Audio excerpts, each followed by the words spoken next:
ચાલો જો dinner table છે ને રેડી થઈ ગયું છે. દીવામ મુહૂર્ત જોડાવું બેટા આજે આપણે ફર્સ્ટ ટાઈમ અમે 3 જણા કેટલા ટાઈમ પછી અમે ખાસા ટાઈમ પછી અમે ત્રણે એકલા બેસીએ છીએ કારણ કે આજે શેલ્વી અને પ્રાંશુ ગયા છે એના પપ્પાના ફ્રેન્ડના ઘરે.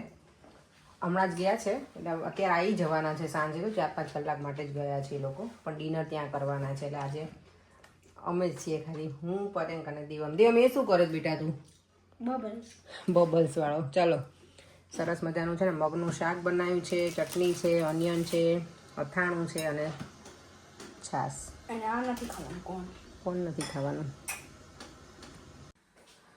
ચાલો તો જમીને ફ્રી થઈને અત્યારે બને છે લીલવાની કચોરી. ટ્રાય કરું છું ફર્સ્ટ ટાઈમ. જો આમાં લીલવાને મેં અધ કચરા પહેલાં ક્રશ કરી નાખ્યા છે મિક્સરમાં નહીં પણ ચોપર જેવું હોય ને એમાં મેં ક્રશ કર્યા છે. વટાણા છે અને તુવેર બંને. અને અહીંયા છે આદુ, મરચાં અને તલ છે અને વરિયાળી એ પેસ્ટ આમાં બનાવી નાખી છે. અહીંયા મારો આ ડો રેડી થઈ ગયો છે. યસ, કોઈ મને પૂછે પહેલાં કહી દો કે આમાં છે ને મેં ખાલી ડો બનાવવામાં મીઠું નાખ્યું હતું અને બરાબર તેલનું મોણ નાખી અને બાંધી લીધો છે. પરાઠા જેવો ડો છે જો આટલો સોફ્ટ. અને પછી તેલ મૂકી અને હવે એને ઢાંકીને રહેવા દઈશ. ત્યાં સુધીમાં અહીંયા હું આ મસાલો રેડી કરી દઈશ. ચાલો જો મેં આદુ અને મરચાં એને તેલમાં સતળાવા મૂકી દીધા છે. એ થોડાક સતળાઈ જાય ને પછી અંદર નાખી દેવાના વટાણા અને એને એકદમ ફાસ્ટ ગેસે રાખવાનું. બહુ ધીમા ગેસે નહીં નહીંતર તો પછી બહુ ઓવરકુક નહીં કરવાનું એને, તો કચોરીમાં મજા ના આવે. ચાલો જો મસાલો એકદમ થઈ ગયો છે રેડી સરસ. હવે આને બરાબર ઠંડો થવા દઈશ. આમાં મેં યસ બાય ધ વે પછી એમાં મેં સિંગદાણા એટલે પીનટનો પાવડર કરીને નાખ્યો છે. લીંબુ, શુગર, ગરમ મસાલો અને સોલ્ટ એટલું મેં એક્સ્ટ્રા બધું એડ કર્યું હતું. બધા મસાલા તમારે અકોર્ડિંગ ટુ સ્વાદ પ્રમાણે તમારે જે રીતે ગમતું હોય તે નાખવાનું. અને હવે છેલ્લે હું નાખીશ આ કોકોનટ એટલે આપણો મસાલો એકદમ રેડી. આજે ટેસ્ટ નથી કરાય એવું કારણ કે શ્રાવણ મહિનાનો સોમવારનો ઉપવાસ કરેલો છે ને તો પણ બરાબર જ હશે. ટેસ્ટ કરીને પછી કહીશ કે બરાબર હતું કે નહીં. ચાલો તો અત્યારે કેટલા 9:30 થઈ ગયા છે અને હવે મારી કચોરી બનાવવાનું સ્ટાર્ટ કરીશ. પહેલાં મસાલો એકદમ ઠંડો થઈ જાય ને પછી નાના નાના બોલ કરી દેવાના એટલે ઇઝી આપણને કચોરી પેલું જે પોટલી બનાવવાની હોય ને કાઇન્ડ ઓફ એવી રીતે એમાં. તો ચાલો હું ફટાફટ એ કરી લઉં. શેલ્વી લોકો તો હજી આવ્યા નથી પણ એકલી સ્ટાર્ટ કરી દઉં છું એટલે થઈ જશે હમણાં. ચાલો જો તો કચોરી બનવાની સ્ટાર્ટ થઈ ગઈ છે. પહેલાં મેં સાઈઝ ચેક કરી કે કઈ સાઈઝમાં હું બનાવું. આ તો બહુ નાની લાગે છે એટલે આ બરાબર માપની છે. તો જો એના સાઈઝના હું બોલ બનાવીને રેડી કરી દઉં. પહેલાં આવી રીતે બધા જ એકદમ મસ્ત ચટાકેદાર ગ્રીન કલર લાગે છે. બની જાય ટેસ્ટિંગ થશે કાલે પછી તમને લોકોને કહીશ કે એક્ઝેક્ટલી કેવી બની છે એવું. અત્યારે આજે બેટા ફાસ્ટિંગ છે આપણે મારી દીકરો.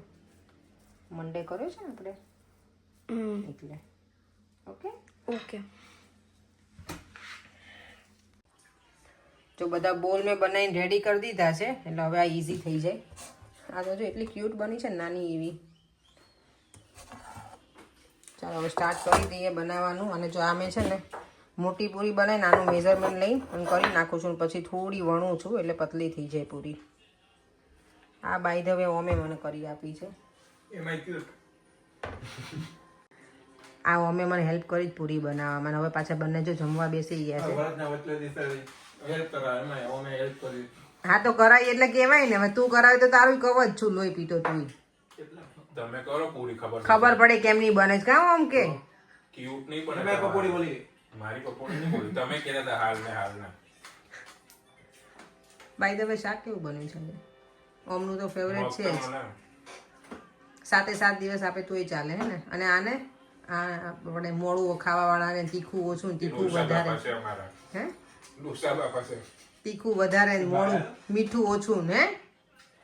અય બોલે કેવું બન્યું શાક એમ કે સારું છે. જો કચોરી આટલી બનીને રેડી થઈ ગઈ છે બધી અલગ અલગ શેપમાં.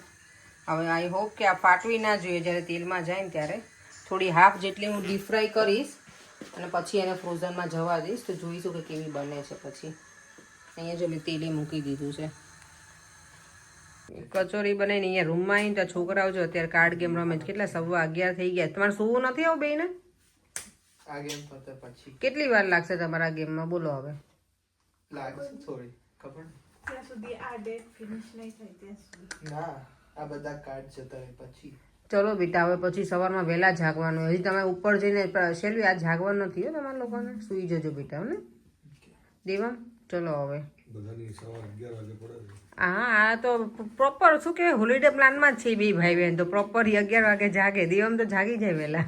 દેવાય નથી જાગતો. નથી જાગતો? આજનો તો જાગ્યો એટલે 10 વાગે નીચે આવે. હે દેવમ? તું એવું કરે છે? હમણાં મને લાગ્યા ત્રણેય તે પેલું શું કહેવાય ઘોડા વેચીને સૂઈ જતા લાગે છે. એને જેવું ઊંઘ કરતા લાગે છે. ઊંઘવાનું સારું પણ ત્યાં પછી ભણવાના આવે ને ત્યાં જોર પડે ભાઈ. ઊંઘવાનું બધાને ગમતું જ હોય, બધું સારું જ છે. પણ જ્યાં તમારે ભણવાનું જવાનું થશે ને વેકેશન એની માટે જ છે નહીં દેવા? ના પણ જ્યારે તમારું રૂટીન પછી તમારે ધીમે ધીમે બનાવતા રહેવું પડે. પણ ત્યાં જઈને બહુ તકલીફ પડે ખબર ને. જો કે તમે ત્યાં જશો પછી તમારે જેટલેગ ને એવું હશે એટલે થોડાક એમ પેલા થશો તમે. અમે જઈને પછી તરત સ્કૂલ નહીં ચાલુ થઈ ગઈ. અહીંયા પછી તરત જ થઈ જવાની જ. Next 3rd September. 29 30th અને પછી 3rd સપ્ટેમ્બર તમારે સ્ટાર્ટ છે. ઓહ, અહીંયા 11 વાગે ભલે ઉઠતા હોય ત્યાં પછી કમાન્ડો હોય એટલે પછી 5 વાગે ઉઠી જ જવાનું. સાચી વાત છે. કમાન્ડો સુવાનો દે પછી અમને. કમાન્ડો સવાર બંધ દરવાજા ખખડાવવાની. પ્રાંશુ જાગી જાય ચાલે શેલ્વી ટાઈમે. ટ્રેનિંગ શરૂ કરી ગઈ. હું તો સેકન્ડ જાગું પપ્પાની પછી ઓકે પછી તું શું કરે જાગીને? કાચી છે. નાઈ લો ના એટલે પછી હાસ્ટલ બનાવવાની. પાછળ આમ રાખીને આમ પીન બનાવવાનું.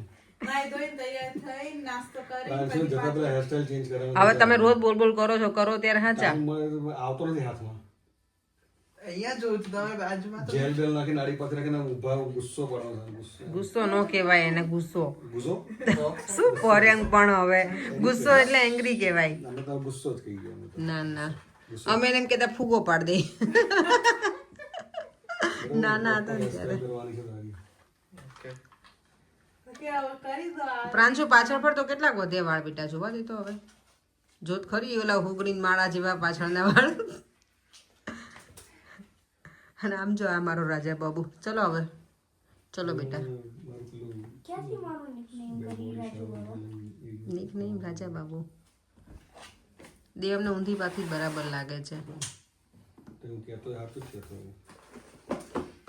તમે તો ઓલવેઝ સાચું જ કહો છો ને. ચલો ચલો ગઈકાલના વિડીયોમાં છે ને 2-3 જણની કોમેન્ટ છે કે તમે ભાખરીનો લોટ કયો વાપરો છો અને કેવી રીતે બનાવો. તો ભાખરીનો લોટ તો હું છે ને નોર્મલી આશીર્વાદ વાપરું છું રોટલીમાં, પણ હમણાંથી તો ટેસ્કોનો જ વાપરું છું. ટેસ્કોનો જે મીડિયમ આટા આવે છે ને એ યુઝ કરું છું. એ ભાખરીમાં સરસ એનાથી ભાખરી બને, પણ એમાં હું સોજી પણ એડ કરું. સોજી તમે કોઈ પણ યુઝ કરી શકો અને એનું કંઈ મેઝરમેન્ટ નથી હોતું મારી પાસે, પણ હું એમને કરી નાખું. પણ તમારા લોકોને જો મેઝરમેન્ટ લેવું હોય તો 3-3.5 વાટકી હોય ને લોટ ભાખરીનો, ત્યારે અડધી વાટકી જેટલું નાખવાની સોજી તો સારી બને. અને મીઠું તેલનું મોણ બરાબર નાખવાનું અને લોટ કઠણ બાંધવાનો. અને ભાખરી હું છે ને તાવડીમાં બનાવું, સારી બને છે. તો ટ્રાય કરજો. આઈ હોપ કે રવિવાર આવજો ઘરે. શું કહું પર એમ બોલો ખાવી હોય તો રવિવાર ઘરે આવજો. થોડુંક આમ જુસ આમ શું ખાવી હોય તો રવિવારે ઘરે આવજો. હા એવી રીતે બોલા ભાઈ. પેલું તો તમે ખાધું ના હોય તો બોલો છો તો લોકોને એવું થાય કે આમને કઈ મન નથી ને કે છે મને એમ. તો ઘરમાં એ બાને ભાખરી બને. Oh my God really. તો આ સન્ડે તો બનાવી હતી પર એમ. તો પછી ચાલો વિડીયોને એન્ડ કરી દઈએ. લીલવાની કચોરી તો જો મેં ફ્રાય કરીને મૂકી દીધી, ચાલો તમને બતાવી દઉં ફટાફટ. જો આવી હાફ ફ્રાય જેટલી કરી છે. હવે ઠંડી થશે ને પછી એને હું ફ્રોઝનમાં મૂકવાની છું. આઈ હોપ કે સારી થઈ જશે. અને કાલે હવે ટેસ્ટિંગ કરવામાં આવશે કે કેવી બની છે. ફરીવાર હું ડીપ ફ્રાય કરીશ એને, કારણ કે આજે અમે નથી કરી એટલે. ચાલો હવે સૂઈ જઈએ. ફરીથી મળીશું કાંઈ નવા વિડીયો સાથે. Bye bye. જય શ્રી કૃષ્ણ, જય સ્વામિનારાયણ. જો વિડીયો ગમે હોય તો લાઈક, શેર અને મારી યુટ્યુબ ચેનલને સબસ્ક્રાઈબ કરવાનું ના ભૂલતા. બાય.